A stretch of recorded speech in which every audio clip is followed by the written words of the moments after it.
Ahora abrimos el espacio de entrevista manteniendo un espacio privilegiado para distintas visiones, miradas y aportes con respecto a la pandemia. Hablaremos en la ocasión con Nicolás Zarute, que es un científico uruguayo radicado en Estados Unidos. Más precisamente es doctor en ciencias biológicas y justamente en la opción de genética del PDCIBA, el Programa de Desarrollo de las Ciencias Básicas de nuestro país.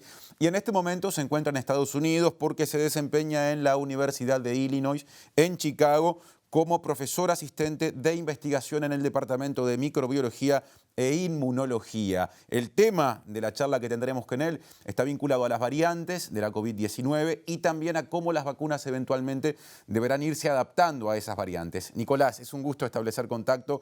Un saludo a la distancia. Gracias por estar. Gracias, Martín. Gracias por la invitación. Hablé recién de las variantes de la COVID-19. ¿Cómo surgen? ¿Cómo lo podemos explicar? Bueno, todos los virus mutan por naturaleza. Cuando se replican los virus es un proceso bastante imperfecto, por lo cual se generan distintas mutaciones en el genoma de los virus y de esa forma se establecen lo que son variantes genéticas que difieren de lo que es la variante original o parental que les dio origen. Entonces, ese es un proceso que siempre está ocurriendo y que hace que después nosotros podamos detectar distintas variantes con distintos cambios específicos, como se están viendo las variantes de Sudáfrica, de Brasil y también la variante del Reino Unido. Bien, ya iremos a las consecuencias que eso genera en la patología provocada por el SARS-CoV-2, que es la COVID-19. Pero antes de dar ese paso, ¿por qué usas el término variantes y no cepas? Bueno, esa es una muy buena pregunta porque vale diferenciar lo que es una variante genética que, que, como dije anteriormente, se detecta a través de secuenciación de su genoma. Esos cambios genéticos van a repercutir en lo que son las proteínas del virus y esos cambios que podemos ver en las proteínas pueden o no darle una ventaja selectiva en el ambiente que se desarrollan. Entonces, el término cepa Sí. se restringe un poco a cuando esas variantes genéticas realmente se comprueban de que son más virulentas o bien son capaces de evadir la respuesta inmune o se transmiten mejor entre la población. Entonces, por el momento, considero yo más atinado hablar de variantes genéticas y no de cepas propiamente dichas. Bueno, se podría decir, escuchándote con atención, que eso es mejor que llegar a usar el término cepa, es decir, que todavía genera la esperanza de pensar que esos cambios, usando el término, esas variantes, no hacen que el fenómeno sea tanto más peligroso. Exactamente. Sí, porque pasando a las variantes específicas, por ejemplo, se vio que la variante británica es más transmisible, tiene una tasa de transmisión más alta y que de hecho sustituyó a la variante que se encontraba en ese país de forma más rápida. Sin embargo, cuando se va a los análisis inmunológicos y a las respuestas de las vacunas contra esa variante británica, no se ven mayores diferencias. En ese sentido, las vacunas siguen neutralizando esa cepa británica, perdón, esa variante británica. Entonces, por el momento, eh, no hablaríamos de cepa. Naturalmente, cuando ya sea la cepa británica de Brasil o de Sudáfrica, este, tengan un fenotipo distinto, digamos, que se comporten de una manera distinta, que le den una ventaja y que cumplan con los requisitos que señalé anteriormente, ahí podríamos estar hablando de ciertas cepas circulantes de SARS-CoV-2. Bien, ahora tomando la pregunta que te hacía antes y usando los términos que usé, termina siendo entonces una buena noticia relativa, es decir, porque aun cuando la posibilidad de alcanzar la inmunización sea la misma con una variante o con la otra, que se transmita más fácil, que haya mayor contagiosidad eventualmente, está claro que hace que el problema sea algo mayor. Correcto, correcto. El problema aquí, más allá de la terminología que utilicemos, es que si bien, como tú decís, las vacunas todavía protegen contra estas variantes y contra la sudafricana y la brasileña en mayor o en menor medida, el problema es que al transmitirse más rápido hace que eh, se, se desarrollen más casos y esos casos pueden desarrollar en casos severos y lo que hace es una saturación del sistema sanitario. Ese es el problema que se está viendo y que es un poco lo que se teme acá en Estados Unidos, que la variante británica en este caso ya se detectó en 12 estados, en 12, y de seguir transmitiéndose de manera más rápida en la población puede hacer que se sature el sistema de salud. Por eso eh, hay que tener lo que se dice vigilancia epidemiológica y genómica de las variantes que surgen y que puedan transmitirse más efectivamente entre la población. Bien, siguiendo tu razonamiento, está bien decir entonces que esas variantes que has mencionado producen o pueden producir, por su impacto, por ejemplo, en el sistema de salud, más muertes sin ser necesariamente más letales. Perfecto. Sí, eso sí. Lo que lleva a eso un aumento de casos y después hospitalizaciones sin que necesariamente causen un COVID más severo o más mortífero, más letal. Bien. Pero eso es lo que se está observando. ¿Y qué hay que decir, si es que hay comentarios para hacer, con respecto a la sintomatología? ¿Las variantes también hacen que, digamos, desarrollar la patología se exprese de forma diferente? Hasta la fecha, los estudios que hay, lo que se ha analizado es si los anticuerpos que nosotros generamos son capaces de neutralizar esas variantes en el laboratorio. Eh, yo no tengo ahora en la cabeza estudios que hayan mostrado que efectivamente esas nuevas variantes pueden causar un COVID más severo. Si nos centramos ahora en el análisis de las vacunas y su relación con estas nuevas variantes, se puede asegurar que, por más que algo ya adelantaste en alguno de los casos, teniendo o digamos, yendo ahora hacia una mirada más general, se puede asegurar que todas las vacunas que se han aprobado, que en muchos casos ya empiezan a ser adquiridas por distintos países, brindan protección independientemente, o buenos niveles de protección, independientemente de la variante de la que se trate. Sí, sí, eso es correcto. Em, Hablando específicamente de la variante británica, se observó que la vacuna de Pfizer y la vacuna de Moderna, que son las dos que se están administrando acá en Estados Unidos, protegen de igual manera. En ese sentido no había problema. Hay un estudio muy interesante que hizo ahora otra vacuna candidato, digamos, para tener su aprobación para su uso, que es de Novavax, que es muy interesante porque tuvo en la fase 3 de su ensayo clínico, tuvo un grupo de personas en el Reino Unido y un grupo de personas en Sudáfrica, donde esta variante sudafricana, que también ha merecido atención, es prevalente en el 95% de los casos. Entonces lo que se vio fue que en el Reino Unido esa vacuna de Novavax que comentaba protegió un 90%, mientras que en Sudáfrica la protección fue del 50%.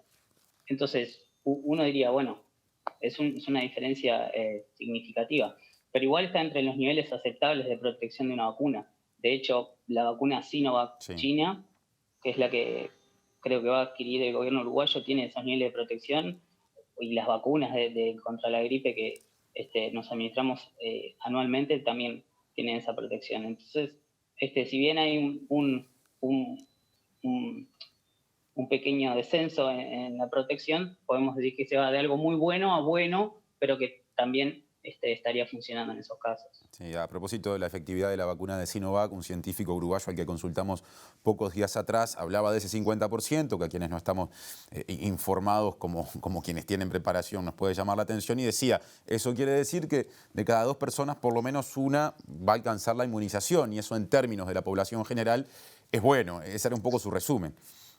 Correcto, sí, sí.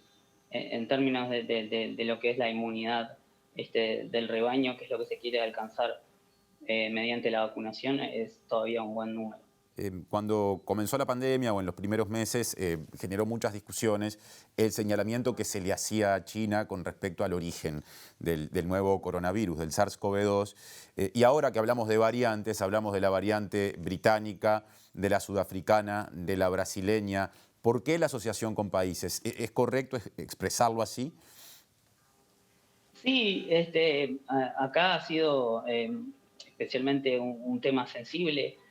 por el tema de discriminación, hubo este, muchos, incluso algunos actos de violencia contra personas asiáticas, un poco también apoyados por la anterior administración, ¿no?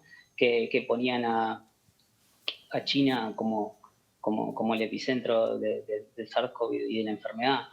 Digo, eso no tiene nada de malo, porque muchos virus se han nombrado países o regiones. Yo, por ejemplo, trabajo con un virus de la fiebre hemorrágica argentina que se llama Junín. El Ujú, virus de Junín, que es una localidad en la provincia de Buenos Aires. claro. Entonces, no tiene nada de malo nombrarlos por el lugar de origen.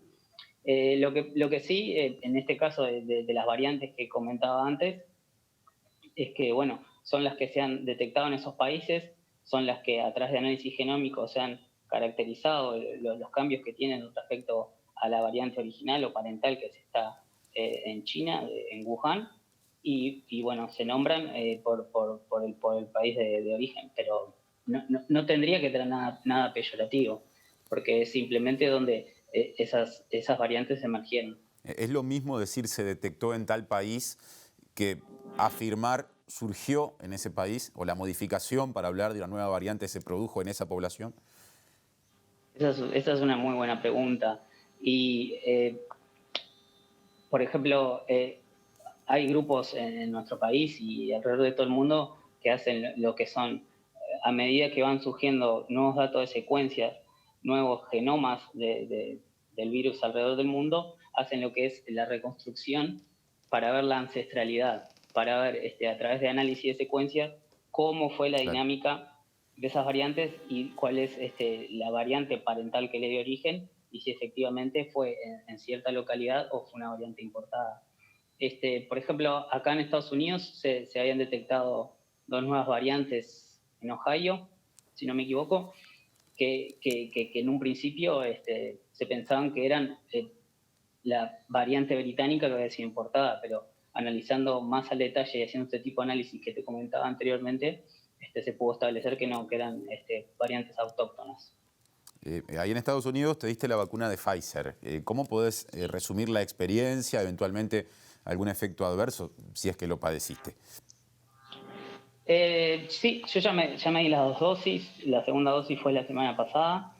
El efecto secundario, digamos, que es un efecto esperable dentro de todo, fue que después de la segunda dosis tuve como un pequeño malestar corporal, fatiga, hice una fiebre muy leve, y eso quiere decir que nuestro cuerpo está respondiendo, está generando inmunidad al encontrarse nuevamente con, con este caso, lo que se llama el, el antígeno que hace que generemos inmunidad específicamente. Así que nada muy destacable. Lo más severo que se han reportado son reacciones alérgicas contra componentes de la vacuna, es decir, que se usan en la formulación, en la preparación de la vacuna o en algunos casos para diluir la vacuna, pero en mi caso y en los que nos hemos vacunado acá en la universidad no he escuchado nada que exceda lo esperable con esta vacuna o cualquier vacuna que nos demos.